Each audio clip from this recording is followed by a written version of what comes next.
approach. So I'm going to turn it over to Mohammed Ansari right now to talk about design thinking. Thank you, Todd. So if we go to the drugstore nowadays, we go to the dental care section, every toothpaste in the world claims to whiten teeth. And several years ago, they used to do this by using gentle abrasives or bleach. So a group of experts out of the UK wanted to create whitening toothpaste without using abrasives or bleach. And this was because the customer pain point was that these two ingredients are bad for our tooth enamel, and they also cause sensitivity. So this was the question that was asked by the experts, and they basically asked, how do we, the experts, make teeth whiter without using braces or bleach? And they went around and about this ideation session for about 3 to 6 months without making too much progress. And then they asked a very simple question, a different question, but it was a very profound question, and it was the key to accelerating innovation. They asked the question, who else makes whites whiter without using abrasives or bleach? And George talked about this company earlier. The company is actually Unilever. And in the history of this company, the toothpaste department never talks to the laundry care detergent department. So laundry care or laundry detergent is what makes whites whiter without using bleach. So toothpaste goes over to laundry and asks them, when you're not using bleach, how do you make whites whiter? And they were given a fascinating response. Laundry care basically said, we don't make whites whiter, we make them bluer. And the blue dye actually creates an optical illusion to not allow the yellow to reflect. So in actuality, our clothes are still dingy yellow, it's just we can't see them because of the blue dye. So toothpaste was fascinated by this. And now when you go to your toothpaste section, you pick the whitening toothpaste, you notice it's got the blue dye, and it gives the illusion that our teeth are becoming whiter. So this isn't the greatest innovation in the world, but it is the greatest innovation process in the world. Reframing the question to ask who else has done something like this before, and also ideating concepts to work with other departments to bring solutions to market faster. So when we move on from framing and ideating, those are core principles for driving speed to market. But then there's a whole, how do we bring speed to value? How do we increase that customer adoption that Todd talked about? And one of the key pillars here is iterating solutions. So in the traditional approach, what happens is with a given project, there's an increased cost as we progress with time, and the risk actually decreases as we move forward with time. But what happens with the value is we attain it instantaneously as soon as that first customer actually adopts our solution. And the solution could be digital, it could be a product, it could be a service. And we attain it once the customer says, yes, I want that solution. And in an iterative approach, what happens is this happens incrementally. So we have a small cost, a small risk, and a small value. And what we're trying to do is introduce a minimum viable solution to the market, to our customers. And we're trying to collect 2 key data points. Number one, we're trying to get the direct feedback from the customer on this solution. And number 2, we're looking to fully understand what that interaction looks like between the customer and our solution. And we take these 2 data points and bake it into future iterations, basically. So when we do this, what happens at the end of the day is the cost and the value are the same from the iterative approach compared to the traditional approach. But if you look at the risk, it decreases by 50 to 75% in some cases. So a lot of the unnecessary risk that companies take on goes away or gets limited by an iterative solution. And I really like the way Jake talked about the iterative solutions being small bets. If we can place smaller bets but in higher quantity versus just placing 1 or 2 bets, our chances to win would greatly increase with that. From there, what we're trying to do is we're looking at these 4 pillars: framing problems, ideating, iterating, and getting customer feedback. And if we look at these pillars, we're trying to not only improve speed to market, but after speed to market, there's a whole time to value. At what point are we generating cash for our company? And when we look at these 4 things, sometimes what happens is ideas start, we iterate, we get customer feedback, but they don't really have a home. They don't belong to a problem.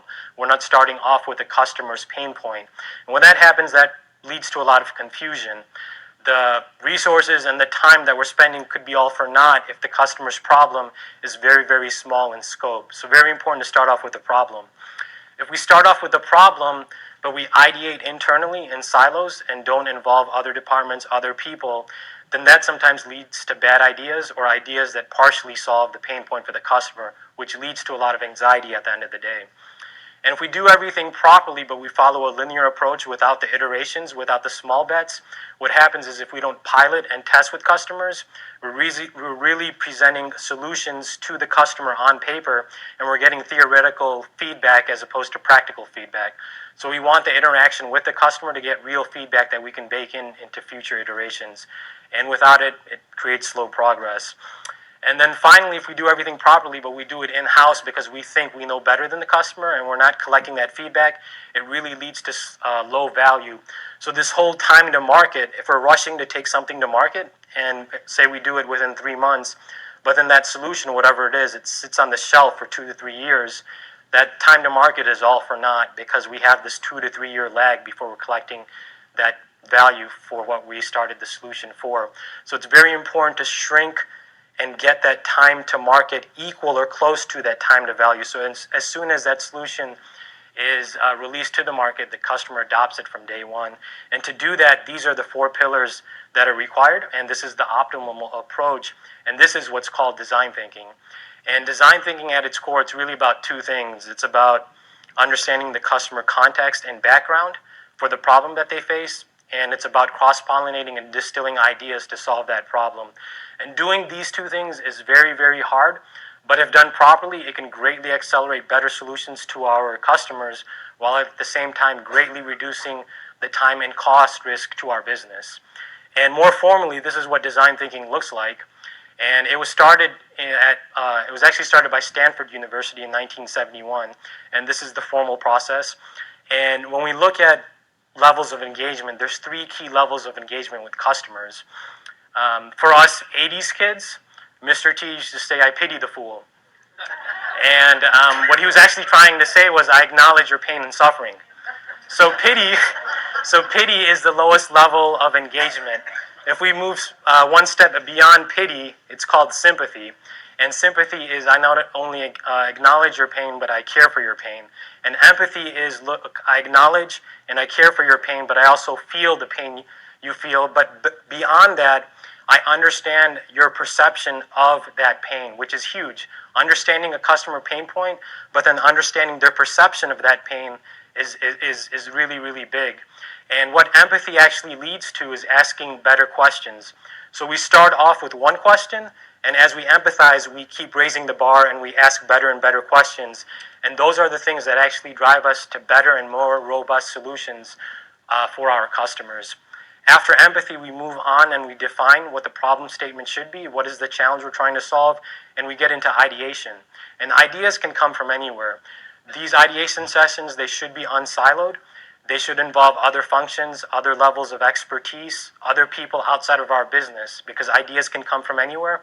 And the incremental ideas come from our own tight circle, but the emerging and the disruptive ideas really come from a bigger circle when everyone converges, both internally and externally, to solve a problem. So again, ideas come from anywhere, and those are the ideas that actually drive the big breakthroughs. Next, we look at iteration. So again, I really like the way Jake said, place small bets. And what happens here is we're all human. So as we get to this stage, we have a favorite solution in our head, and we gravitate towards that solution. And because we're human, we have cognitive bias, we have validation bias. So whatever evidence comes up that refutes our favorite solution, we ignore. And whatever evidence supports our solution, we present to our bosses, to our team, and so on and so forth. Again, this is done subconsciously because we're all human. So to combat this bias, what we should do is really focus in and fall in love with the problem. And the second key piece is acknowledge that every single problem in this world should have more than 2 or 3 solutions. So fall in love with the problem and just know that every problem has at least 2 or 3 solutions. And that limits the bias that we have with our favorite solutions.